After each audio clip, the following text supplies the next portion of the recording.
Ini kita ke informasi selanjutnya. Ini diduga karena harga telur tinggi membuat dua pemuda di Makassar nekat mencuri ratusan butir telur dari toko kelontong. Sementara itu banyaknya pembeli yang beralih ke telur ayam retak membuat harganya juga ikut naik. Di Purbalingga, Jawa Tengah misalnya, peternak ayam kewalahan melayani pesanan telur ayam pecah dan retak.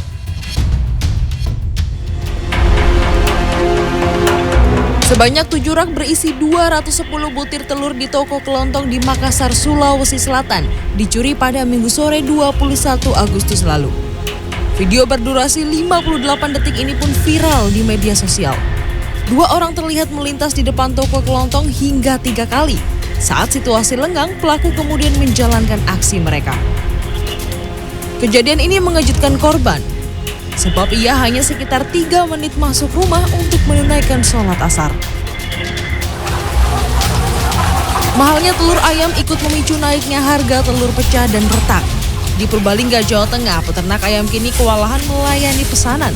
Dalam sehari, peternak bisa menjual 20 kg telur rusak. Saat ini harga telur pecah mencapai Rp25.000 per kilogram dari sebelumnya Rp20.000 per kilogramnya. Itu telur yang pecah itu langgannya banyak banget itu.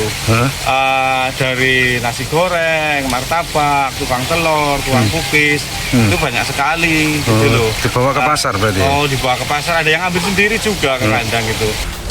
Harga telur ayam normal di tingkat peternak saat ini mencapai Rp29.000 per kilogram. Peternak mengaku bisa mengumpulkan sebanyak 20 hingga 25 kg telur pecah setiap hari. Dari hasil menjual telur pecah tersebut, peternak mendapatkan uang sebanyak Rp400 hingga Rp500.000 setiap hari. Tim Liputan CNN Indonesia. Ya, jadi memang kenyataannya bahwa harga telur ayam naik pesat di sejumlah daerah termasuk di DKI Jakarta. Kenaikan harga telur berdampak pada naiknya modal yang harus dikeluarkan oleh para pedagang makanan tentunya ya. Betul, agar tidak rugi, para pedagang kini mencari cara untuk menyiasati kenaikan harga bahan baku.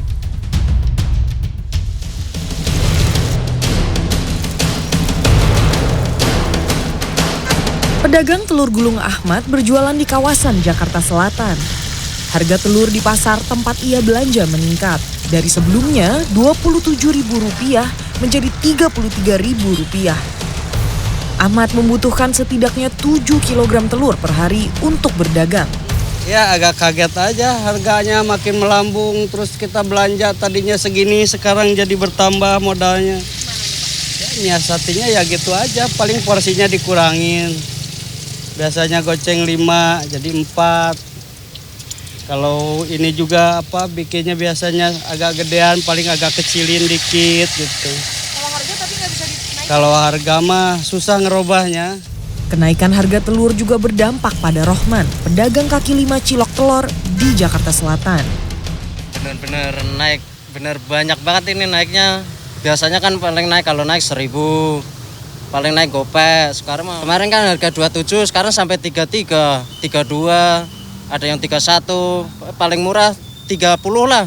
Itu pun belinya kita di agen. Rohman membutuhkan 3 kg telur setiap hari untuk menjual dagangannya. Ia menyiasati harga telur naik dengan cara mengubah porsi makanan. Paling ya dibikin standar aja kayak biasanya aja lah. Kan kalau biasanya kalau telur murah kan kita porsiannya agak banyakin. Sekarang paling di standarin aja, biasa aja. Jangan dikurangin lah. Nanti kita itu pembeli jadi kecewa kalau dikurang-kurangin. Sejumlah konsumen mengaku kecewa dengan kenaikan harga telur. Ya sebenarnya keberatan ya Mbak kalau misalnya harga telurnya mahal gitu. Soalnya berdampak juga nih buat para penjualnya gitu. Pasti kan harganya jadi naik, terus habis itu pasti porsinya juga pasti kan berkurang. Menurut Ikatan Pedagang Pasar Indonesia, ketidakseimbangan antara permintaan dan penawaran menjadi alasan dibalik meningkatnya harga telur. Itu terjadi karena ada supply and demand kita yang nggak seimbang, Mbak. Supply and demand kita itu seringkali terjadi tidak ada keseimbangan antara permintaan dan penawaran. Sementara yang terjadi hari ini adalah permintaannya nggak tinggi, tapi harganya udah melonjak. Telur yang di Papua 40.000 itu tertinggi menurut kami. Maka selain faktor supply and demand, yang kedua juga mengenai produksinya. Produksi ini kalau Kementan bilang produktivitasnya bagus dan Kemendak bilang ini oversupply, ini kan udah nggak make sense ini antara Kementerian Perdagangan dan Kementerian Pertanian. Harusnya kedua lembaga ini bekerja sama, berkolaborasi, di hulu ada Kementan, di hilir ada Kementerian Perdagangan. Hingga Kamis 24 Agustus, Kementerian Perdagangan tengah berkoordinasi dengan Badan Pangan Nasional dan Kementerian Pertanian untuk melakukan stabilisasi iklim usaha perunggasan dalam negeri. Karmel Mursalim, Arif Yunan, Jakarta.